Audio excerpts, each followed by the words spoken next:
Bonjour, aujourd'hui je vais faire ma déclaration d'abord en anglais et puis après en français. Today I'm at Etobicoke and I'm with my candidates from the greater GTA. They are ready to fight for you and fight for Canadians. I want to talk today here about the housing crisis, which is raging across Canada and especially here in the greater Toronto area. Behind me and in this whole neighborhoods of Etobicoke are apartments blocks that are filed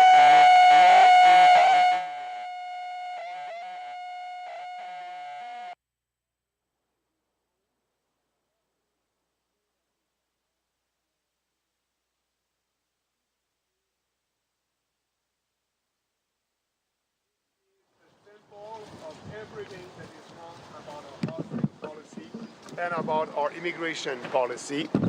Thank you. This is a symbol of everything that is wrong about our housing policy and about our immigration policy in Canada.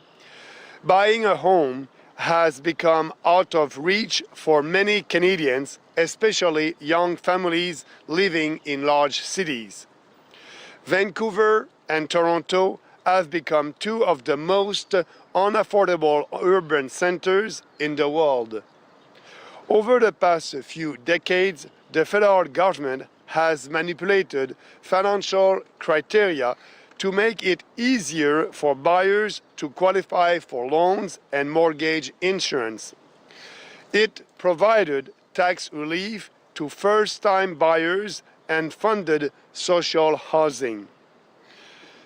It spent billions of dollars and created various bureaucratic programs to supposedly make housing more affordable. It has not worked at all. On the contrary, the housing crisis has been getting worse for years. We know exactly what the root cause of the problem is: mass immigration. Under the Trudeau government, Canada's population grew at its highest rate since the 1950s. In 2023 alone, Canada opened its door to nearly 1.3 million foreigners. This represents the entire population of Saskatchewan. It is estimated that nearly 2.7 million non-permanent residents were living in Canada as of January 2024. Mass immigration is the main reason for exorbitant housing prices in Canadian cities. Approximately 40% of immigrants to Canada end up settling in only two cities, Toronto and Vancouver, where the housing shortage is most acute. But demand is now overwhelming everywhere, including small towns and rural areas. Even if many more homes were built, supply cannot keep up with the exceptional rapid growth in demand. It's Economics 101. But the entire political and media establishment refused to recognize it until very recently, because it was not politically correct to question the consensus in favor of even more immigration. The People's Party has been talking about this since it was founded more than 6 years ago. We were called racist and xenophobic. Today, everyone is forced to admit that we were right. As we know, the Trudeau government has literally opened its doors to refugees around the world for many years. Tens of thousands of illegal refugees have entered Canada through the Roxham Road in Quebec. While Canadians are unable to find affordable housing, governments spend gigantic sums to house, feed, and provide services to asylum seekers. This is completely unacceptable. The Canadian government should work for us, Canadians, not for foreigners. The Liberals and Conservatives offer no credible solution to this problem. Both parties propose to continue accepting hundreds of thousands of immigrants, foreign workers, and students and asylum seekers each year. Both parties propose to force cities to change their zoning regulations and to densify residential neighborhoods. In practice, this means transforming pleasant and quiet neighborhoods with backyards where children can play to build apartment blocks that will welcome as many immigrants as possible. Both parties are proposing to get us more into debt and spend billions of dollars in order to subsidize home construction. They don't want to build more houses to help Canadians. They want to build more houses so that they can accommodate more foreigners in Canada. Both the Conservatives of Populaire and the Liberals of Carney want to destroy our quality of life to pander to ethnic lobbies that ask for more immigration, and businesses that want more foreign cheap labor. The People's Party is going to solve the housing crisis in the simplest and most effective way possible, by imposing a complete moratorium on immigration for as many years as it takes to solve this crisis. We will also deport the hundreds of thousands of fake foreign students and fake refugees. It is time to really tackle this problem and fix it. It is time for real reform with the People's Party of Canada. Je vais maintenant faire ma déclaration en français. Aujourd'hui, je veux parler de la crise du logement qui sévit partout au Canada et particulièrement ici, dans la région du Grand Toronto. Derrière moi et dans tout ce quartier d'Etobicoke, en banlieue de Toronto, il y a des immeubles à logement qui sont remplis d'immigrants à faible revenu. Nos gouvernements dépensent des milliards de dollars pour construire des maisons et des appartements afin que nous puissions accueillir toujours plus d'immigrants. C'est un symbole de tout ce qui ne va pas dans notre pays, de tout ce qui ne va pas dans notre politique du logement et de notre politique d'immigration au Canada. L'achat d'une maison est devenu hors de portée pour de nombreux Canadiens, en particulier pour les jeunes familles vivant dans les grandes villes. Vancouver et Toronto sont devenus des agglomérations urbaines les plus inabordables au monde. Au cours des dernières décennies, le gouvernement fédéral a manipulé les critères financiers pour que les acheteurs puissent plus facilement se qualifier pour un prêt et pour une assurance hypothécaire. Il a accordé des allègements fiscaux aux premiers acheteurs de maisons et financé des logements sociaux. Le gouvernement a dépensé des milliards de dollars et créé divers programmes bureaucratiques pour supposément rendre le logement plus abordable.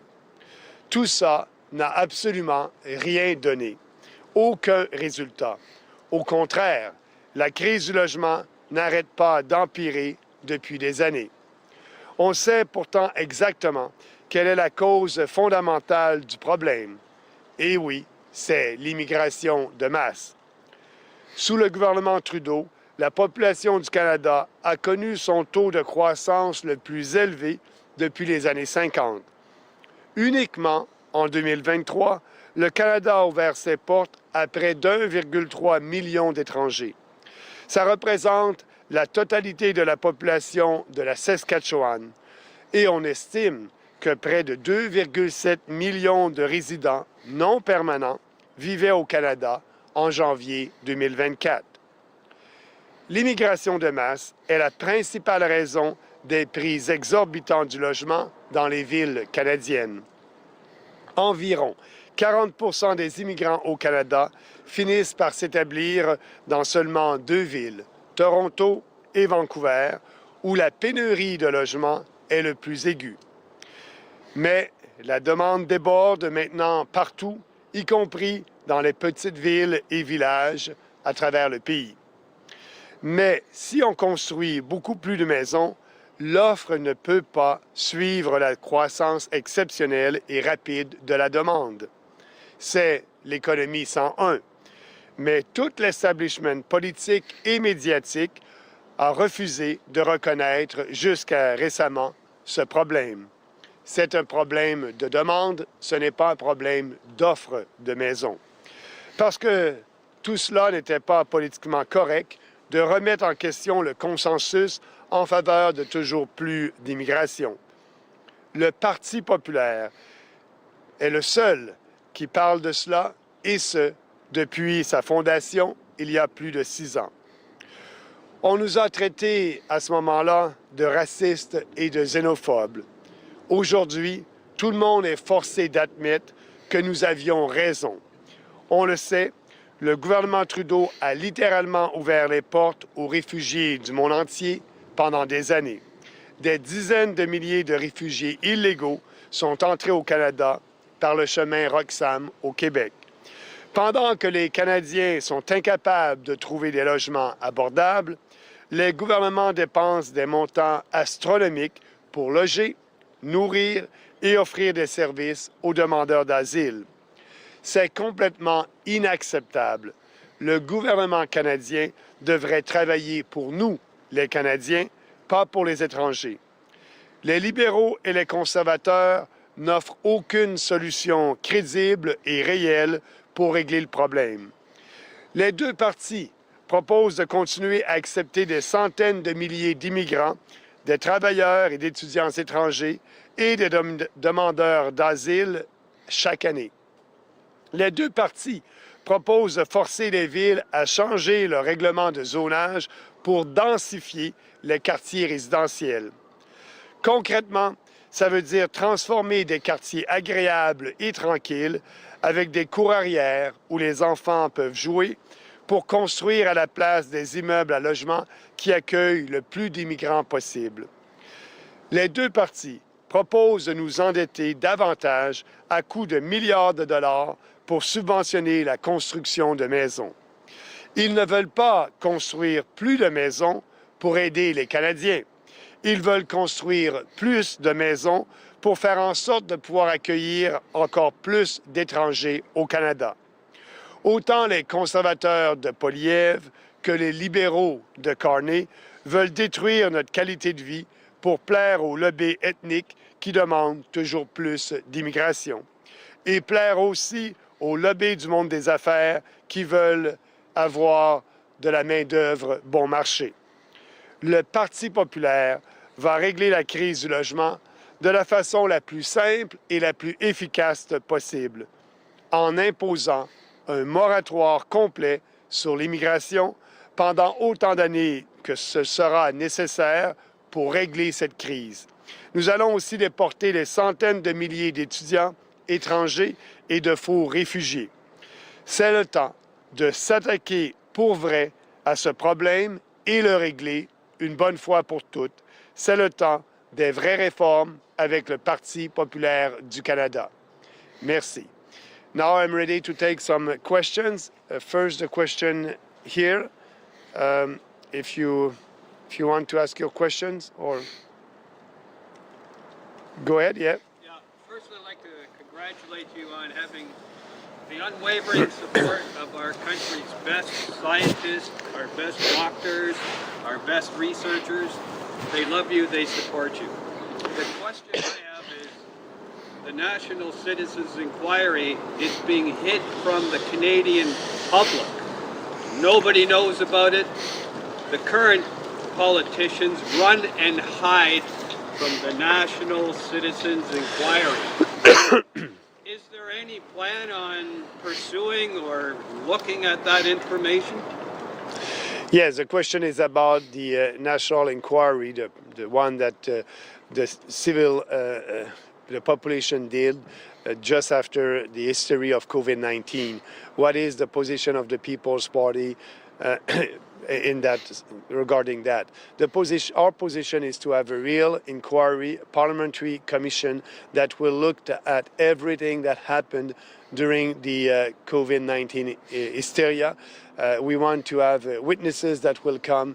We want to have experts and doctors, and just to be sure that Canadians will remember what happened to us during COVID-19 was unconstitutional with these draconian measures. That was also, they told us that the vaccine, the so-called vaccine, was safe and effective. It was not safe and effective. So we must do that just to remember everything that happened during that time, and also for these people to be responsible of their actions. Thank you. Another question? Yes, I have a question. My name is Shirdar Khan. I'm from Muslim Network TV. People living in the Greater Toronto area are concerned about things happening on the foreign policies front. So I want to ask you, what's People's Party of Canada's position on Gaza, Ukraine, all the things happening away from our border? So how do you going to tackle those issues? So the question is about our foreign policy and the war in Ukraine and what is happening in the Middle East. So first, for our foreign policy, our foreign policy must be based on the security of our national security of Canadians. So the war in Ukraine, we were and we are still the only national political party that said at that time that that's not our war. We must not participate in that war in Ukraine. And, Ukraine, as you know, is a corrupt country. It's sad that the Canadian government did spend more than $20 billion and giving that to Ukraine. As you know, we need to help Canadians first. That's our position. So we are for peace and prosperity. And our goal, I hope that President Trump will be able to have a peace deal with Ukraine and Russia. Concerning the situation in Middle East, as I said, I'm not pro-Palestine, I'm not pro-Israel, I'm pro-Canada. And actually, we don't have any influence over there. So that's not in our national interest to participate in that conflict or other conflicts. Historically, this country promoted peace and peacekeeping, and that's what we must do. So the foreign policy must be based on our national interest, and it is not in our national interest to engage into a war with other countries like we did with Ukraine by giving resources and ammunition to the Ukraine government. Thank you for asking. So another supplementary question. So there is a call for an arms embargo putting up. So what do you think supporting with arms? So People's Party of Canada is going to stop that? Yeah, like I said, we must not give any resources or ammunitions to other country to fight a war when it's not in our interest. So that's the position of the party.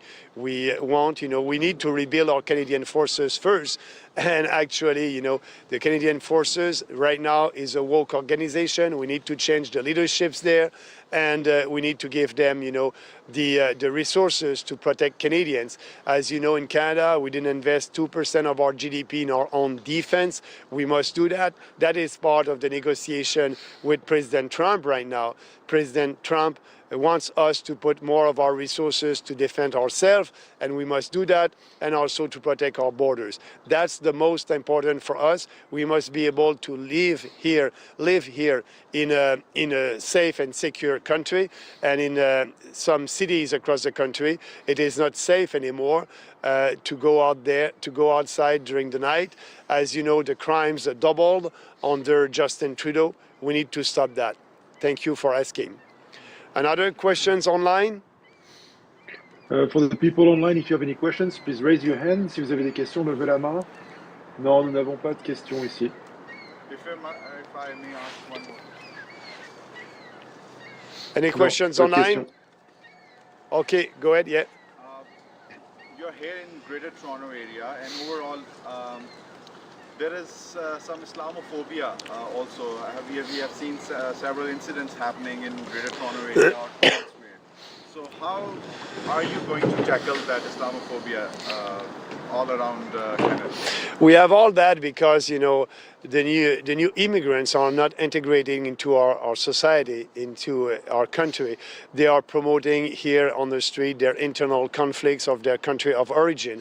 We don't want that. That's why we need to stop mass immigration, to be sure to be able as a country to integrate these immigrants into our society. I don't want immigrants to live in the ghettos. I want immigrants to be able to fully participate in our society. So when you have conflicts coming from other countries because of immigrants that are not integrated into our society, it's because of our very bad immigration policy. That's why we need to change that. And after having our moratorium, and when we'll fix all the problems that mass immigration is causing, we need to open our doors and to be sure to select immigrants that will share our values. We are not doing that anymore. So when we will reopen our doors, that will be important to have a face-to-face interview with each one of new immigrants who want to be Canadians.